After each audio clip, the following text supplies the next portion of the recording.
Well, hello guys, and welcome back to part 13 of Let's Play Spyro Reignited Trilogy, and we are finally ready to toast Gnasty Gnorc's ass.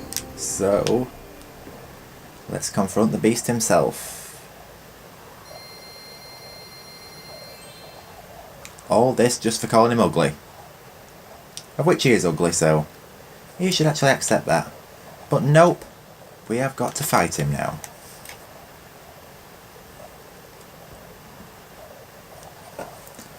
And once he's defeat, we can finally enter his treasure hoard and collect the remaining 2000 treasure from Gnasty's loot, which is pretty awesome bonus level. So I should pretty easily be able to get the skill point in this, because I mean, to be fairly honest, Gnasty Gnorc isn't exactly a hard boss.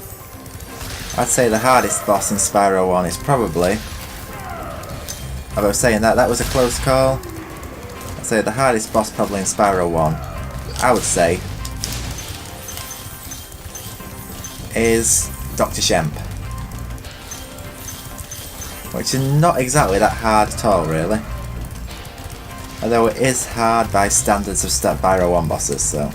Because as you probably know, Spyro 1 bosses are actually too easy in my opinion. And I am having a hard time catching this thief, which I never had a problem with in the original games. Apart from one of the egg thieves in Icy Peak in Spyro Year of the Dragon. So I don't think I've got any gems left around here. So now I'll unlock the next door, which is just over here.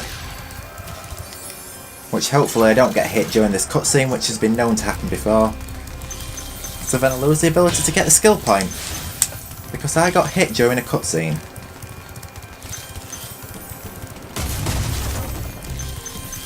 And this is another thing that's pretty annoying, is they made it quite dark in this area.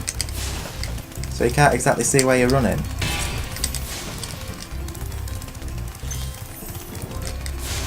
Also, charge and flame something you can no longer do as well.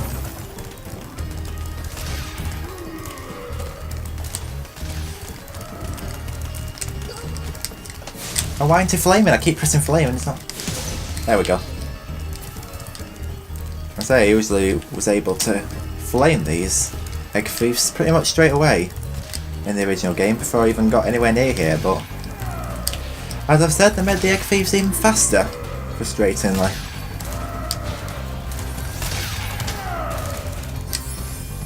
And I definitely don't want to be doing any banging into walls.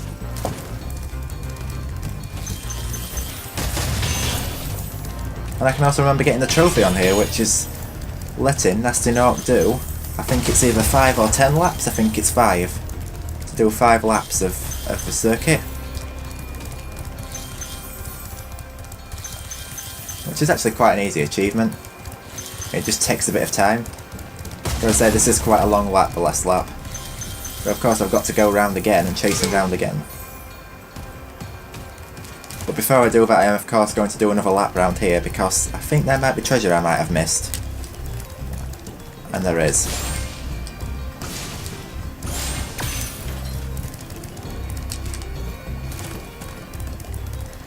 But I say, to be fair, this isn't really a hard boss. I mean, I've played much harder bosses before. I'd say one of the hardest bosses is probably Gulp from Spyro 2, Ripto's Rage. Because I actually really struggled on that boss. I actually always found him harder than Ripto.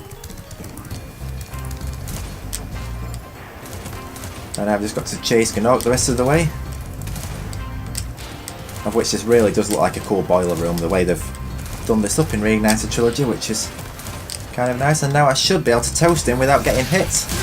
Yes, and of course I acquired the skill point.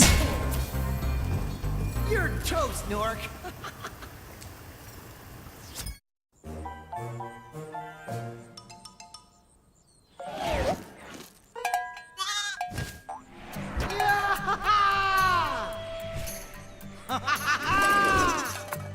Sorry I took so long. Almost forgot about you guys. What about Gnasty Gnorc? Gnasty Gnorc is toast. So now there's order again in the Dragon Kingdom? Well, mostly. I've still got some treasure to find. What will you do next? I'd say the sky's the limit.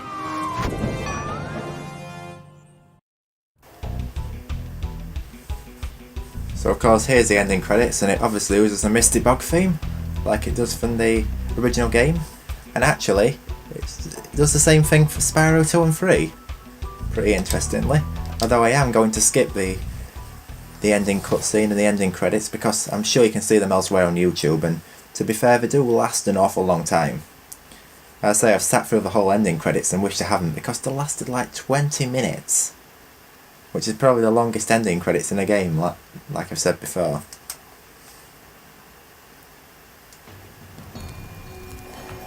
So now what we will do is I'll just have a quick check of what skill points I have left. Which I only have 3 skill points left to go, so what I'm going to do quickly here is rescue Magnus. Gnasty's ancient history now. So, what's in there? I believe this is Gnasty's treasure hoard. But the gate will only open if you have found everything in the Dragon Kingdom. Come back when you have reached 100%. So if you've probably guessed, that includes all dragons, all gems and all eggs. So in the next part we'll be doing Gnasty's loot, because this is actually part 13, so it actually makes sense to make it 15 parts. So the next part will obviously be Gnasty's loot, and part 5 will probably be collecting the rest of the skill points, which I might as well do. Although I could have collected them first time round if I hadn't made 1 or 2 dumb mistakes like I did in Terrace Village and Metalhead. Which only leaves just getting the Bull stuck, and obviously the 2 in Beastmakers, so I think I'll conclude that as the last boss defeated, which is of course Gnasty Gnorc. So, Gnasty Gnorc is now history, so what we'll do in the next part is we'll get all the rest of the treasure, which is 2,000 gems from Gnasty's loot, which will be happening in part 14. So please stay tuned for that one, and thank you for watching part 13 of this Let's Play.